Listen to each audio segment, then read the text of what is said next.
والصلاة والسلام علی من لا نبی بعد وبعد اعوذ باللہ السمیع العلیم من الشیطان الرجیم بسم اللہ الرحمن الرحیم 18 نمبر آیا سورہ نور۔ وَيُبَيِّنُ اللَّهُ لَكُمُ الْآيَاتِ وَاللَّهُ عَلِيمٌ حَكِيمٌ إِنَّ الَّذِينَ يُحِبُّونَ أَن تَشِيَّعَ الْفَاحِشَةُ فِي الَّذِينَ آمَنُوا لَهُمْ عَذَابٌ عَلِيمٌ فِي الدُّنْيَا وَالْآخِرَةِ وَاللَّهُ يَعْلَمُ وَأَنْتُمْ لَا تَعْلَمُونَ وَلَوْلَا فَضْلُ اللَّهِ عَلَيْكُمْ وَرَحْمَتُهُ وَأَنَّ اللَّهَ رَءُوفٌ رَحِيمٌ يَا أَيُّهَا الَّذِينَ آمَنُوا لَا تَتَّبِعُوا خُطُوَاتِ الشَّيْطَانِ وَمَن يَتَّبِعْ خُطُوَاتِ الشَّيْطَانِ فَإِنَّهُ يَأْمُرُ بِالْفَحْشَاءِ وَالْمُنكَرِ وَلَوْلَا فَضْلُ اللَّهِ عَلَيْكُمْ وَرَحْمَتُهُ مَا زَكَىٰ مِنكُم مِّنْ أَحَدٍ أَبَدًا وَلَٰكِنَّ اللَّهَ يُزَكِّي مَن يَشَاءُ وَاللَّهُ سَمِيعٌ عَلِيمٌ۔ صدقت یا رب العالمین۔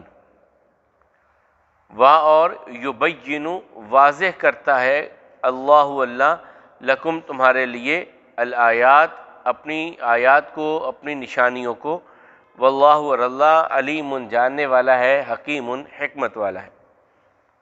ان الذین یقیناً وہ لوگ یحبون جو پسند کرتے ہیں، ان تشیع یہ کہ پھیلے، الفاحشۃ بے حیائی، فی الذین ان لوگوں میں، آمنوا جو ایمان لائے، لہم ان کے لیے، عذاب عذاب ہے، علیم دردناک، فی الدنیا دنیا میں بھی، والآخرہ اور آخرت میں بھی، واللہ یعلم اور اللہ جانتا ہے، وانتم لا تعلمون اور تم نہیں جانتے۔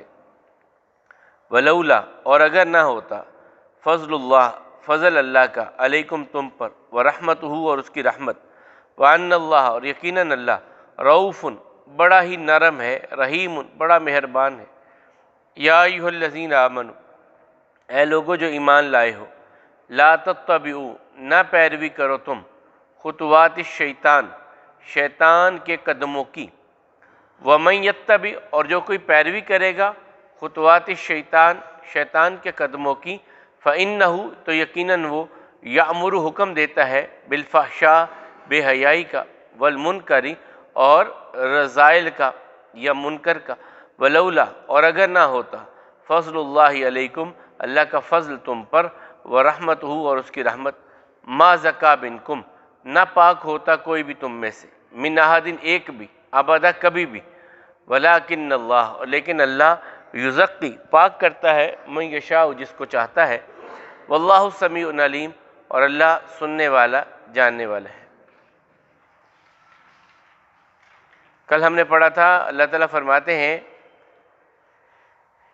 کیوں نہ یہ منافقین 4 گواہیاں لے کر کے آئے جب انہوں نے بہتان لگایا سیدہ عائشہ پر، یقیناً یہ اللہ کے ہاں جھوٹے ہیں، اور اللہ کا فضل اور رحمت نہ ہوتی تو دنیا اور آخرت میں تم پر عذاب آتا جس معاملے میں تم پڑ گئے تھے، بہت بڑا عذاب۔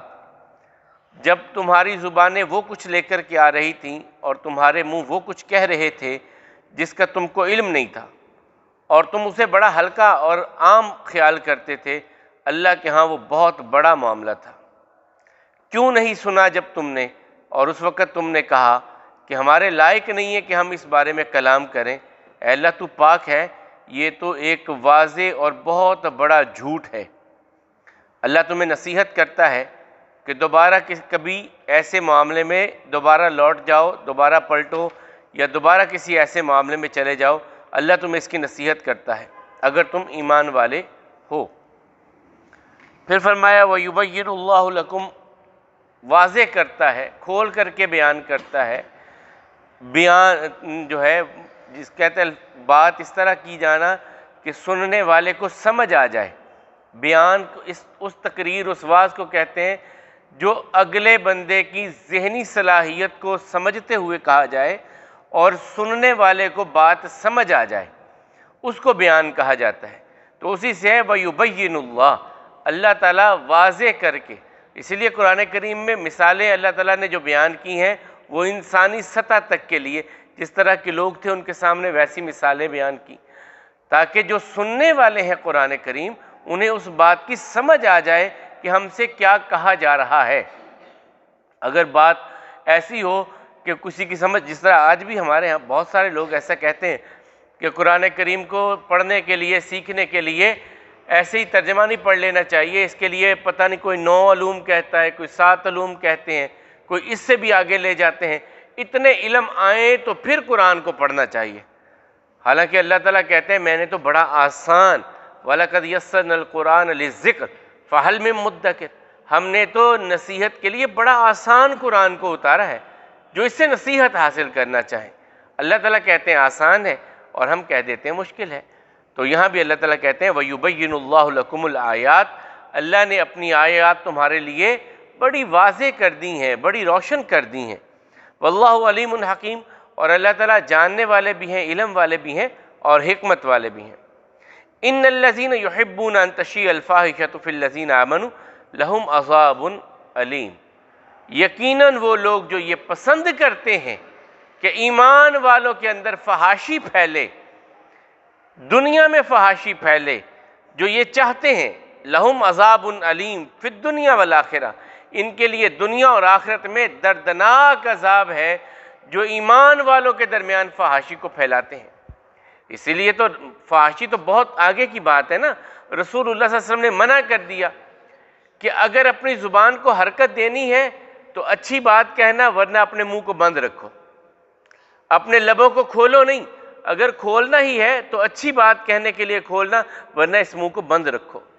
اور دوسری حدیث مبارکہ میں آقا فرماتے ہیں جو خاموش رہا اس نے نجات پا لی، خاموش رہا نجات پا لی۔ کم سے کم بولنا، کم سے کم بولنا چاہیے۔ یہ ہر وقت بولتے رہنا، ہر وقت باتیں کرتے رہنا، ہر وقت، یہ کوئی بات نہیں، یہ کوئی اچھی بات نہیں ہے، انسان کی کوئی صفت نہیں ہے کہ اپنے یہ تو ہم سوچتے نہیں ہیں نا کہ یہ ایک ایک لفظ لکھا جا رہا ہے، ہم اپنے دفتروں کے دفتر اکٹھے کر رہے ہیں، کبھی کسی کی کبھی کسی کی کبھی کسی کی باتیں کرتے جا رہے ہیں، محفل کو گرمانے کے لیے جھوٹے قصے بھی سنا رہے ہوتے ہیں، کہانیاں بھی سنا رہے ہوتے ہیں، اور لوگوں سے واہ واہ بٹورنے کے لیے، یا اپنا جھوٹا علم جو ہے وہ ظاہر کرنے کے لیے، لوگوں کے اوپر اپنی دھاک بٹھانے کے لیے کہ میں بہت کچھ جانتا ہوں، تم لوگوں کو کیا پتہ ہے۔ تو اللہ تعالیٰ یہ اس معاملے میں تو جو بے حیائی پھیلائے، بے حیائی کے معاملات کو فروغ دے، اسلام تو حیا کا دین ہے۔ اللہ کے حبیب علیہ السلام گزرے تو 2 انصاری بھائی، سگے بھائی، بڑا بھائی چھوٹے کو کہنے لگا یار تو ہر وقت اتنی شرم نہ کیا کر، ہر معاملے میں تو شرماتا ہی رہتا ہے، حیا کرتا ہے بڑی تو۔ وہ اسے سمجھا رہے تو رسول اللہ صلی اللہ علیہ وسلم پاس سے گزرے، کہا چھوڑ دے اس کو، حیا ہی تو ایمان ہے، اگر حیا نہیں ہے، شرم نہیں ہے تو ایمان بھی نہیں ہے۔ اور یہ دوسری حدیث میں بھی آقا نے فرمایا حیا اور ایمان اکٹھے ہیں، اگر حیا چلی گئی تو ایمان بھی چلا گیا، یہ رسول اللہ صلی اللہ علیہ وسلم کا فرمان ہے۔ تو جو بندے اہل ایمان کے اندر فحاشی کو فروغ دینا چاہتے ہیں، اب آپ دیکھ لیں کتنے ٹی وی چینل ہیں آپ کے، کسی چیز کی کمرشل دیکھ لیں خاتون اس میں ضرور آئے گی، کیوں بھائی؟ اب آپ دیکھ لیں وہ ریزر کی دے دیں شیو کرنے کی، ہے تو چلے یہ بھی برا عمل، لیکن اس میں خاتون کا عمل دخل کیا ہے بھائی؟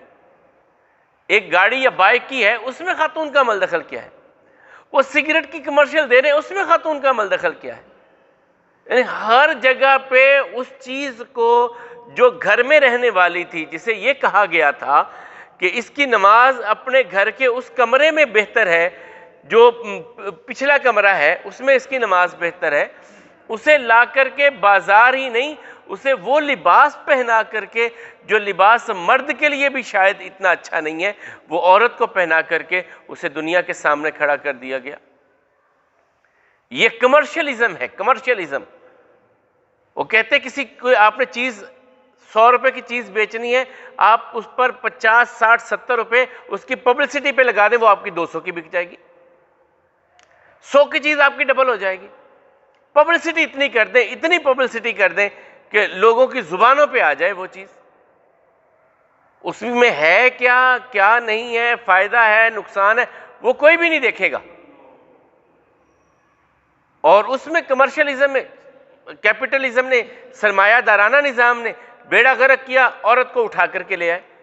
ہمارے ہاں تو نعرے لگائے مساوات مرد و زن، اور عورت مرد ایک جیسے ہیں، لیکن وہ خود اتنے بے حیا لوگ ہیں کہ ان کے کسی بھی آفس میں آپ چلے جائیں، کسی فیکٹری میں چلے جائیں، مرد کی تنخواہ اور ہوگی، عورت کی اور ہوگی۔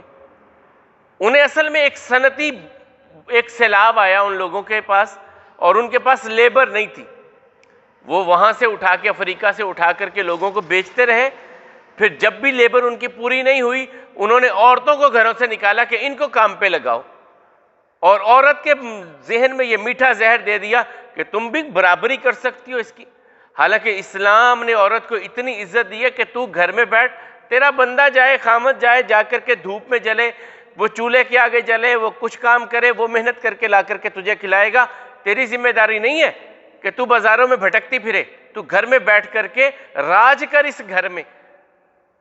اس کے مقابلے میں سرمایہ دارانہ نظام نے اسے گھر سے اٹھا کر کے اور لا کر کے اسے فیکٹریوں میں، کارخانوں میں اسے مزدور بنا کر کے وہاں رکھ دیا، اور پھر ہمارے ہاں نعرے لگنے لگے کہ وہ جو ہے میرا جسم میری مرضی ہے، میں آپ کے لیے چائے گرم، وہ وہی عورت بازار میں جا کر کے، ہوٹل میں جا کر کے، وہاں پر وہ ویٹر بن کر کے دوسروں کے لیے کھانا بھی بنا رہی ہے، گرم کر رہی ہے، خامد کے لیے کہ میں نہیں کروں گی۔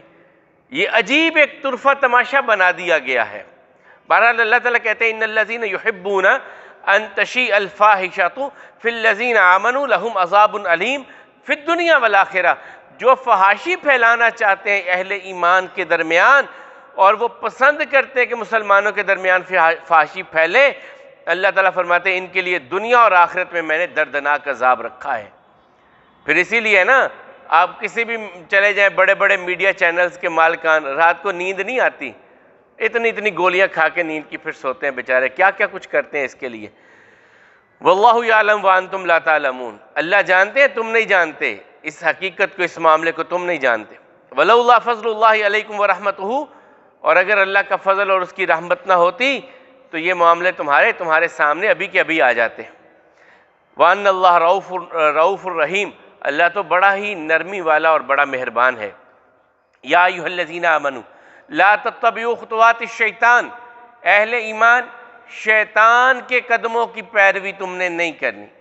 تتبعوا پیروی کرنا، اتباع پتہ کسے طبیعہ کہتے ہیں؟ اصل میں آپ نے کبھی گائے یا بھینس جاتی دیکھی ہے تو اس کو چھوٹا سا بچہ ہوتا ہے تو جدھر جدھر ماں جاتی ہے، ماں کو سنگل ڈالا ہوتا ہے، بچہ پیچھے ویسے ہی ہوتا ہے، کیونکہ انہیں پتہ ہے جدھر ماں جائے گی بچہ ادھر ہی جائے گا، اسے کہتے ہیں طبیعہ، اسی سے لفظ اتباع ہوتا ہے۔ اور اللہ تعالیٰ یہاں کہہ رہے ہیں لا تتبعوا خطوات الشیطان، شیطان کے قدموں کے پیچھے پیچھے تم نے نہیں چلنا۔ اے ایمان والو، لا تتبعوا، نہیں اتباع کرنی تم نے، خطوات الشیطان، شیطان کے قدموں کی۔ ومن یتبع خطوات الشیطان، تو جو شیطان کے قدموں کے پیچھے چلتا ہے، فإنہ یأمر بالفحشاء والمنکر، وہ تو اللہ کی حدود تمہیں توڑنے کی طرف بلاتا ہے، وہ بے حیائی کی طرف بلاتا ہے، وہ مذہب کے نام پہ بھی بے حیائی کرواتا ہے۔ آپ چلے جائیں کسی دربار پہ چلے جائیں، آج درباروں سے دو چیزیں بند اٹھا دیں آپ، ایک نشہ نہیں کہیں کسی طرح ہونے دیں وہاں پر، اور دوسرا کسی خاتون کو وہاں جانے نہ دیں، دیکھ لیں پھر میلوں کی رونق کیا ہوتی ہے۔ یہ دو بڑے ہتھیار ہیں، میں نے خود اپنی آنکھوں سے جا کر کے دیکھا، ادھر میلے پہ چلے گئے بڑی شارمان، خاتون دمال ڈاری، لوگ ہی لوگ، وہ ایک بابا بیچارہ لگا ہے وہ پسینے میں شرابور ہو گیا، کوئی دیکھ ہی نہیں رہا، وہاں پیسے گرائے جا رہے ہیں، نشے ہو رہے ہیں دین کے نام پر۔ یہ شیطان ہے، منکر بھی اور فحشا بھی، دونوں چیزیں یہاں پہ اکٹھی ہو جاتی ہیں، دونوں چیزیں۔ منکر وہ نشہ کر رہے ہیں، وہ بڑے بڑے پھر کہتے ہیں یہ تو پونچی سرکار ہوتی ہیں، وہ جو جتنے، وہ ایک بندہ پانچ ایسے وہ سگریٹ لگا کے ایسے پتہ نہیں وہ کیا کر رہے ہوتے ہیں، پانچ چھ سگریٹ ہاتھ میں ہوتے ہیں، اور اکٹھا اس کو وہ کہتے ہیں دم لگا رہے ہیں، پتہ نہیں وہ دم کیا ہوتا ہے، اور کہتے ہیں جی اس سے وہ ڈائریکٹ لائنیں لگ جاتی ہیں۔ یہ یقیناً لگتی ہیں، شک نہیں ہے اس میں، شیطان سے لگتی ہیں، رحمان سے نہیں لگتی۔ رحمان کے حبیب نے کیا کہا تھا؟ رحمان کے حبیب محمد رسول اللہ صلی اللہ علیہ وسلم نے کیا کہا تھا؟ جب مسجد میں آؤ تو پیاز کچا اور لہسن کھا کے نہ آؤ، کیوں؟ سمیل آتی ہے، فرشتے آتے ہیں، انہیں اچھا نہیں لگتا۔ ہاں تو رحمان کے ساتھ تو تاریں ڈائریکٹ لگوانے کے لیے فرشتے ہوتے ہیں نا، تو انہیں تو پیاز اور تھوم جو حلال چیزیں ہیں ان کی بو پسند نہیں ہے، تو یہ جو چرس کے جو اتنے اٹھ رہے ہوتے ہیں وہاں پہ معاملے، یہ کیسے؟ پھر سال یہ بزرگ اتنے سال تک نہائے ہی نہیں، یہ کون سی عزت والی بات کی ہے؟ کون سی پاکیزگی والی بات کی ہے؟ محمد رسول اللہ صلی اللہ علیہ وسلم خطبہ جمعہ ارشاد فرما رہے، سخت گرمی کے دن لوگوں کے پاس یہ نہیں تھا کہ باریک کپڑے گرمیوں میں پہن لیے، سردیوں میں موٹے کپڑے پہن لیے۔ اونٹ ہوتے تھے، اس کی اون اتاری اور اسی کی وہ اون بنا کر کے انہوں نے دھاگا بنا کر کے کپڑے بنا لیے۔ یہی ان لوگوں کا، بڑا کوئی ہوا تو کسی نے شام کی طرف گیا تو کوئی لباس آ گیا، تو وہ گرمی میں انہوں نے وہ اون کے کپڑے پہنے۔ اب پسینے آئے ہوئے ہیں، مسجد نبوی میں رسول اللہ صلی اللہ علیہ وسلم خطبہ دے رہے ہیں، اور جب ہلکی سے ایک ہوا چلی تو پسینے کی بو پھیل گئی۔ رسول اللہ صلی اللہ علیہ وسلم کو بڑی ناگوار گزری، اور وہاں رسول اللہ صلی اللہ علیہ وسلم نے فرمایا کہ ہر بندہ جو عاقل و بالغ مرد یہ لازماً غسل جمعہ والے دن کرے، لازماً غسل کرے جمعہ والے دن، الا یہ کہ کوئی شرعی عذر ہو، وہ کوئی علیحدہ معاملہ ہے، ورنہ جمعہ کے لیے آنے میں لازم کر دیا کہ غسل کر کے آئے۔ اب 8 دن کے بعد تو جو سالوں سال نہائے ہی نہ، ہم اسے کہہ دیں یہ پہنچی سرکار ہے۔ یہ ہمارے بنائے ہوئے ایک تخیل اور تصور ہے، ہماری بنائی ہوئی معاملے ہیں، اللہ کی طرف سے یہ نہیں ہے۔ تو اللہ احکم الحاکمین کہتے ہیں جو شیطان کے قدموں کے پیچھے چلتا ہے فَإِنَّهُ يَأْمُرُ بِالْفَحْشَاءِ، وہ تو تمہیں حکم دیتا ہے بے حیائی کا۔ پاکستان میں ایک بہت بڑا پیر تھا، مر گیا مردود، وہ اپنا روحانی سفر بیان کر رہا ہے۔ اس نے مہدی ہونے کا بھی دعویٰ کیا تھا، اب تو اس کا پتہ نہیں وہ بیٹا ہے کہ کیا ہے۔ تو وہ روحانی سفر اپنا لکھ رہا ہے کہ میں چلا کاٹنے کے لیے فلاں جگہ پہ میں نے خیمہ لگایا، جب خیمہ لگایا تو رات بڑی ٹھنڈ تھی، سردی بڑی ہو گئی، تو میرے پاس رضائی کمبل وغیرہ کوئی چیز نہیں تھی، تو میں نے ساتھ خیمہ ایک عورت کا تھا، وہ بھی چلا کاٹ رہی تھی، میں نے اس کو آواز دی کہ تیرے پاس اگر کوئی ایکسٹرا رضائی کوئی کمبل ہے تو مجھے دے دے، سردی بہت لگ رہی ہے۔ تو اس نے کہا چھوڑ، ادھر ہی آ جا میرے ساتھ ہی ادھر لیٹ۔ یہ روحانی سفر لکھ رہا ہے بندہ اپنا کہ میرا روحانی سفر ایسے ہو رہا ہے، اور آگے سے لوگ کہہ رہے ہیں کیا بات، سبحان اللہ۔ یقیناً اللہ پاک ہے ایسے لوگوں سے، اور ایسے عقیدوں سے بھی اللہ پاک ہے، ایسے جو ہے معاملات سے بھی اللہ پاک ہے۔ یہ تو شیطان کہہ رہا ہے، شیطان کہہ رہا ہے۔ اللہ کے حبیب علیہ السلام سے پاکیزہ کائنات میں کوئی ہو سکتا ہے؟ ایک عورت کے ساتھ بھی مصافحہ نہیں کیا پوری زندگی میں۔ بیعت لینے کا حکم اللہ تعالیٰ نے سورہ ممتحنہ میں نازل کیا کہ اے پیارے حبیب علیہ السلام عورتوں سے بھی بیعت لیجئے، حکم دیا اللہ تعالیٰ نے۔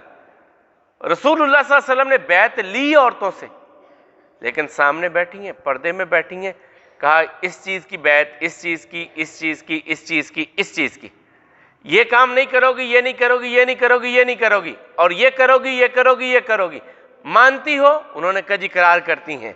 کہا تمہاری میری بیعت ہو گئی۔ یہ تھا طریقہ محمد رسول اللہ صلی اللہ علیہ وسلم کا، ان سے پاکیزہ کون ہو سکتا ہے؟ تو اللہ احکم الحاکمین فرماتے ہیں فَإِنَّهُ يَأْمُرُ بِالْفَحْشَاءِ وَالْمُنکَرِ، شیطان کے قدموں کے پیچھے چلو گے تو وہ تو تمہیں بے حیائی کی طرف لائے گا، وہ منکرات کی طرف لائے گا۔ منکرات کا ایک بڑا معنی آپ سمجھ لیں کہ جو جو چیزیں اللہ نے منع کی ہیں ان چیزوں میں پڑ جانا یہ منکرات ہے، جن چیزوں سے اللہ نے روکا ہے وہ کام کرنا یہ منکرات ہے۔